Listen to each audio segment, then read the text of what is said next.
I call the meeting of the President Board of Trustees for Tuesday, March 15th, 2016 to order at 8 o'clock. I ask you all please to stand for the Pledge of Allegiance. Pledge allegiance to the flag of the United States of America and to the republic for which it stands, one nation, under God, indivisible, with liberty and justice for all.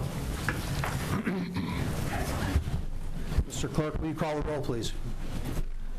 Regular board meeting, Village of Tinley Park, March 15th, 2016. Trustee Maher. Here. Trustee Grady. Here. Trustee Panito. Here. Trustee Vandenberg. Trustee Junker. Here. Trustee Brady. Here. First item is consider approval of the agenda. I'd look for a motion to approve the agenda as written. So moved. Can I get a second? Second. Any comments? All those in favor? No, Chairman, point of order and point of privilege. Go ahead. My name is Bill Burns. I've been a resident of Tinley Park for almost 30 years. I'm here to state my belief that this board meeting is an unlawful and illegal meeting as defined under the Illinois Open Meetings Act, 5 ILCS 120.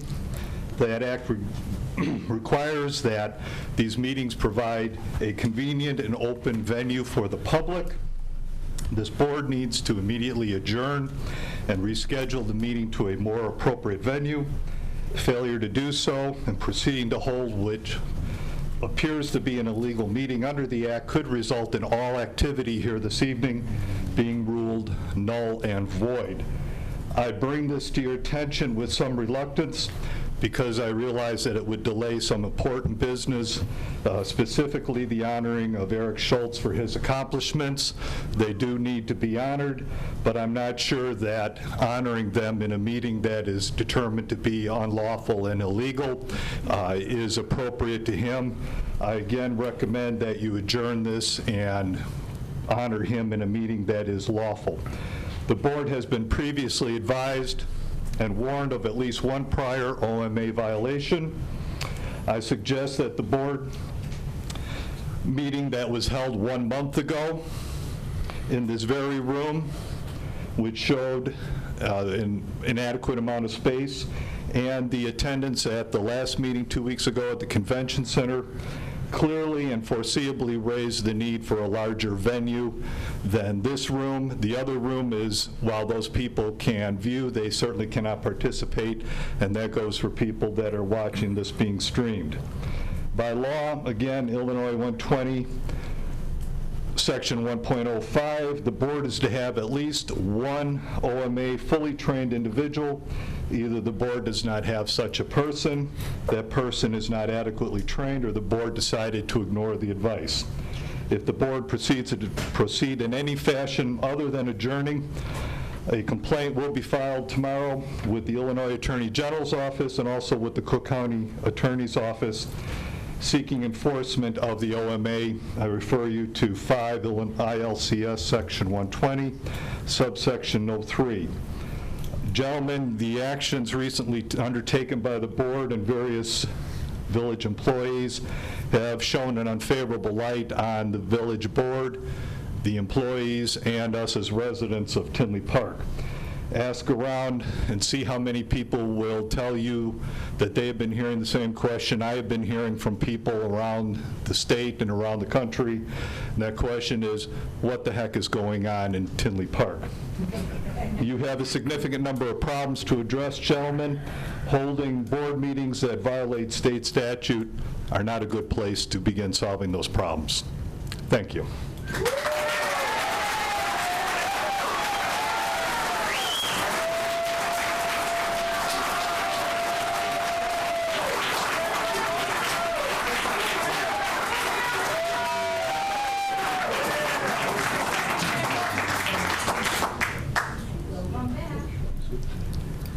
Can I ask our staff what the situation in the overflow room is? Do we still have capacity there? My understanding is there is still room back there. We can get There's still approximately 50 seats available over in the overflow room. Do we have the ability, when we have availability for comment, to have people who want to comment from there brought over here to make a comment? Yes, we have a person with a radio that if they want to make a comment. They can do it from there? They'll contact us here. Okay. Okay. I guess I would ask the board to consider whether or not they wish to move to close this. I believe that we've made reasonable accommodations to comply with the Open Meetings Act. There's still room for people to come and attend the meeting. You can't hear me? Never here. I was back there. They came here squat. I can testify to that. There's been a sound system installed. But they're saying they can't hear us back here either. Oh, and back in the Carlson?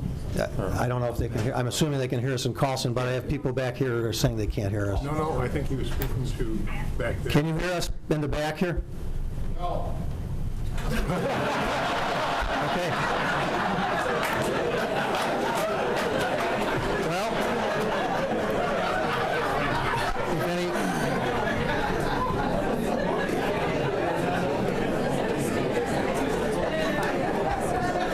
Are there any board members who care to make a motion to adjourn this meeting? Hold that for a second. Clerk, would you like to say something? Yes, we've just, some of you out there know this, since the last meeting we've had here, entirely new. Since the last meeting, and I can do it without the microphone, you'll hear me. Since the last meeting, we've installed an absolutely brand-new sound system back there.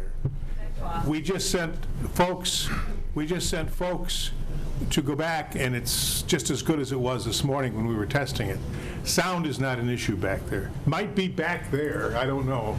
I can guarantee you they can't hear you back there. I was there in the first two meetings and overflow. No, this has just been finished in the last 24 hours. Yeah, I'm talking about the hallway here. Oh, the The hallway. people in the hallway cannot hear you. That I'll guarantee you. Some people just came in and said they can't hear in the center. All right, I'll tell you what, we're trying to accommodate you. I'm going to make a motion that we adjourn this meeting, and I'd ask for a second. I'll second it. All those in favor, Pat, please take a roll on that. Okay. Motion to adjourn the meeting on roll call. Trustee Maher. Yay. Trustee Grady. Yay. Trustee Panito. Yes. Trustee Vandenberg. Trustee Yunker. Yes. Trustee Brady. Yes. We're adjourned. Okay.